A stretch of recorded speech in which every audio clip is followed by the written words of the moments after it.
How is it going, everybody? Today, I'm super excited to announce my guest. He's a 2019 Ball State Co-Offensive Player of the Year, top 10 rusher in Ball State history, and a 2021 NFL Draft prospect. Caleb Huntley, how are we doing today, my man? Doing pretty good.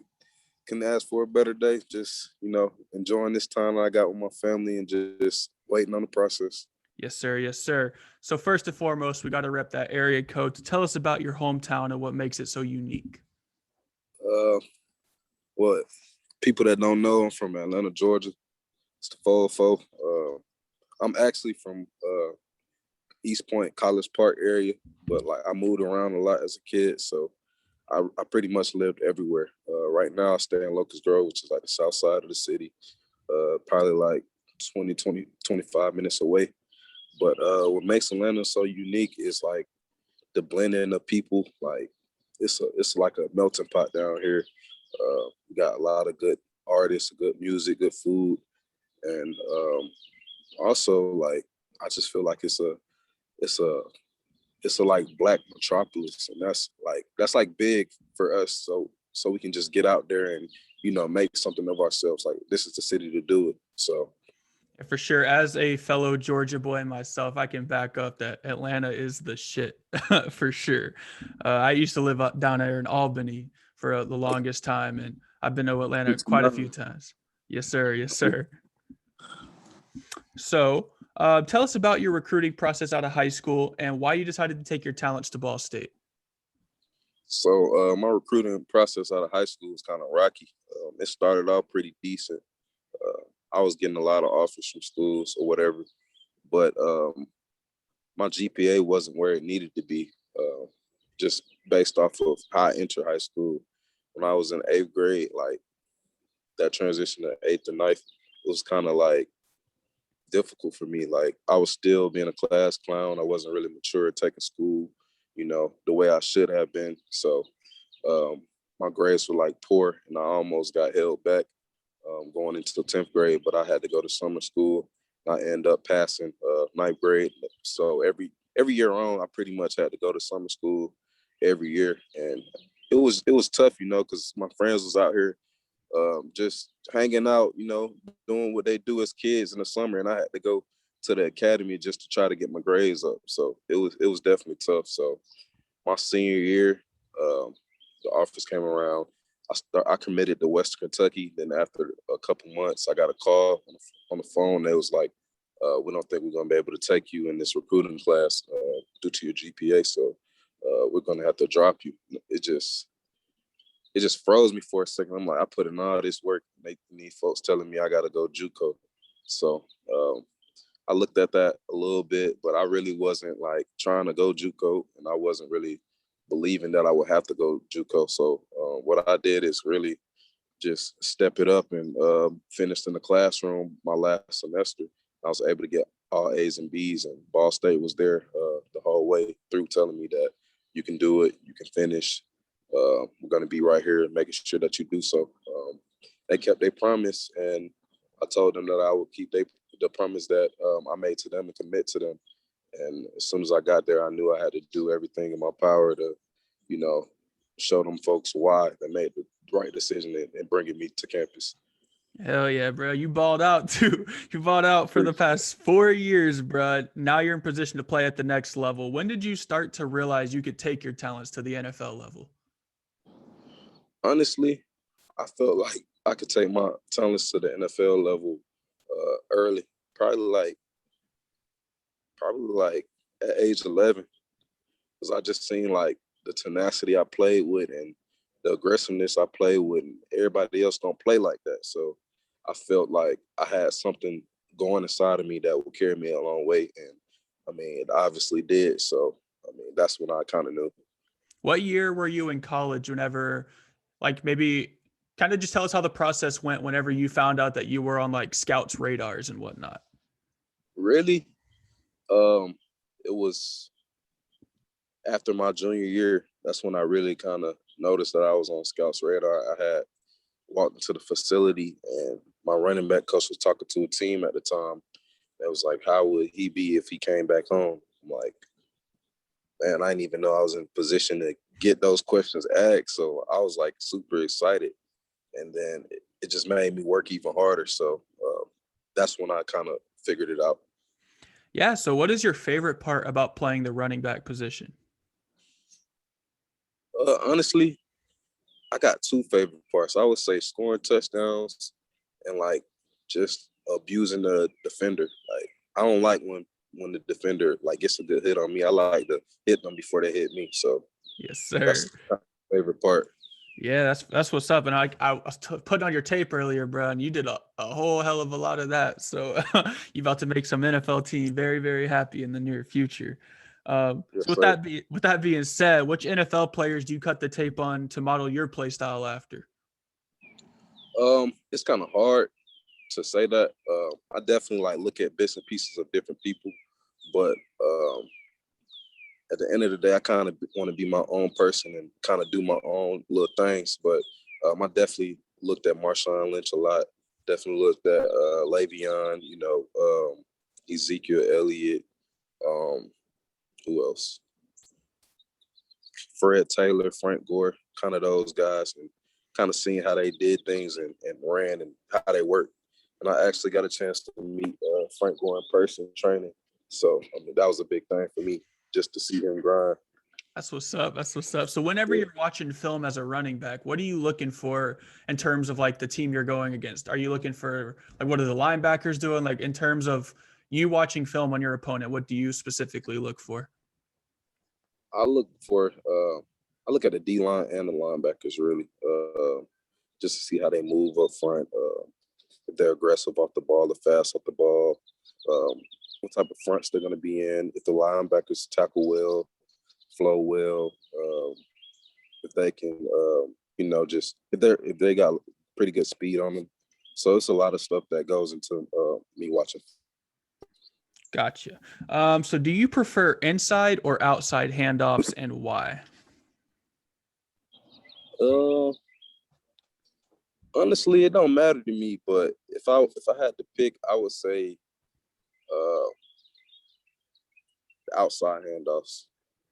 Yes, sir. It's Why? like I feel like that's what because I feel like that's what I need to work on the most. So like I want to do as much as the stuff that I need to work on as possible, just a bit better. That's Gotcha. how I be thinking. Yes, sir. That's what's up. Hey, that's a good mentality to have, my man. Hey, so you're a proud father.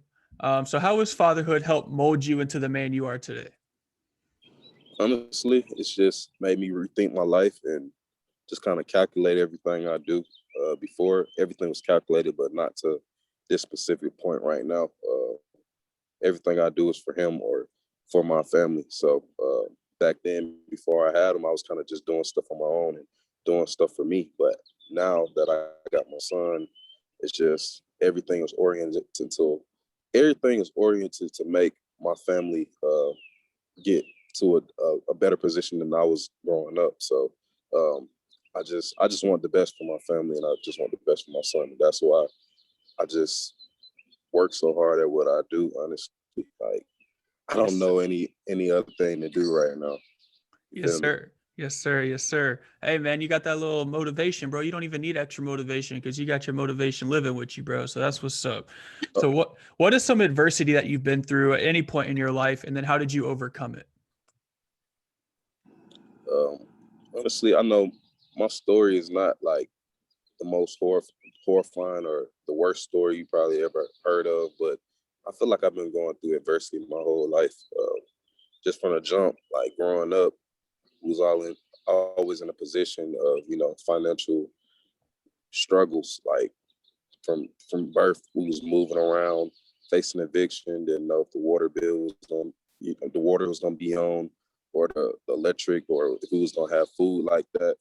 And that kind of just made me like hard inside because I had to deal with so much. Like we were struggling so much. Like no child should have to go through that and think about that stuff at an early age. So that kind of just molded me to get that grind inside of me, as well as just dealing with things from my father, like my biological father. He wasn't really in my life. My mom kind of left him when I was like 6 months in her stomach, and me and him never really had a relationship. He would just do like little crazy stuff here and there, And I remember one specific time, he texted my mom and said that I wasn't his son, and I happened to read that, and it really hurt me. So like I just had to deal with a lot growing up. A lot of little things. I'm very, like I said before, I'm very sure other people had it way worse than I did, but I feel like I'm going through adversity every day. And then like just during football season last year, my son had to have surgery on his head because he had like his soft spots closed up too soon, and that's not really good for a baby. They said it's a common thing, but he had to have surgery and had to like open up his skull and make incisions and stuff like that. And that's kind of hard just thinking about your baby boy going through surgery during football season on top of having to perform. So I just feel like I've been going through adversity my whole life. Like it's always something, but I get through it. So. Hey man, but you keep your head down, you keep grinding though. That's what's up. So what is a piece of advice that you've ever been given that's always just kind of stuck with you? Honestly, just don't give up on a dream. No matter what anybody thinks of you or how people view you, you can make something out of nothing. That's always on the back of my shoulders. That's always in my head. Just because somebody says something to you, say you can't accomplish things that you have accomplished or will accomplish, it don't mean nothing. Like if you keep working, all that.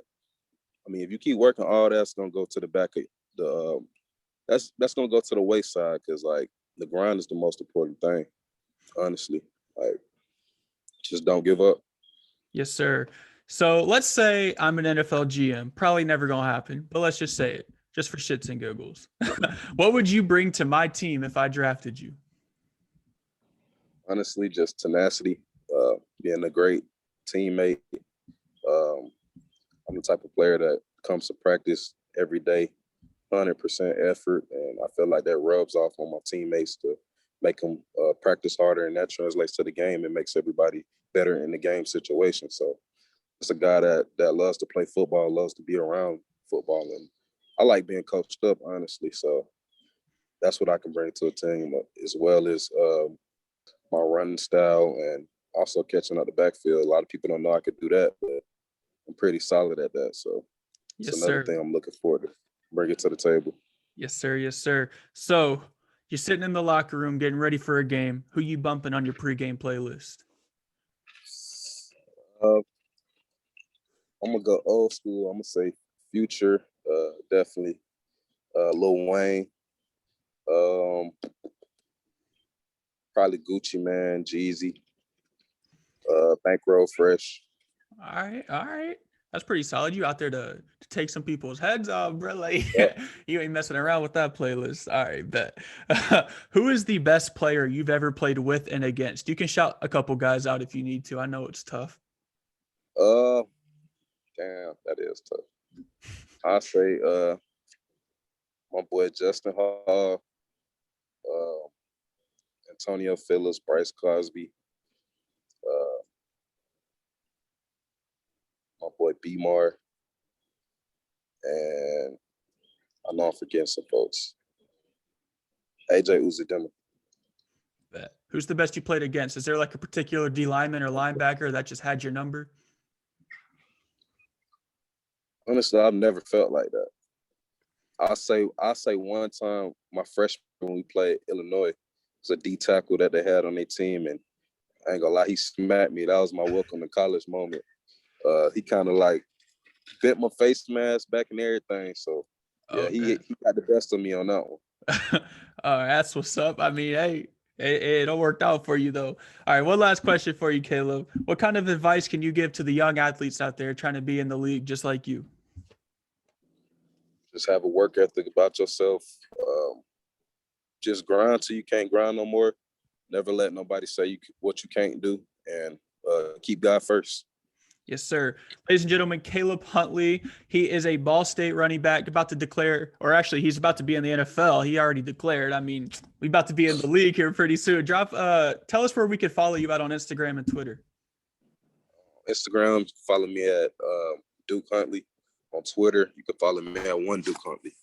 Bet. I appreciate you hopping on the show today. We are super excited to follow along with you on your journey. And yeah, man, just stay in touch. Appreciate it, my guy. Yes, Much sir. love. Yes, sir. Yes, sir.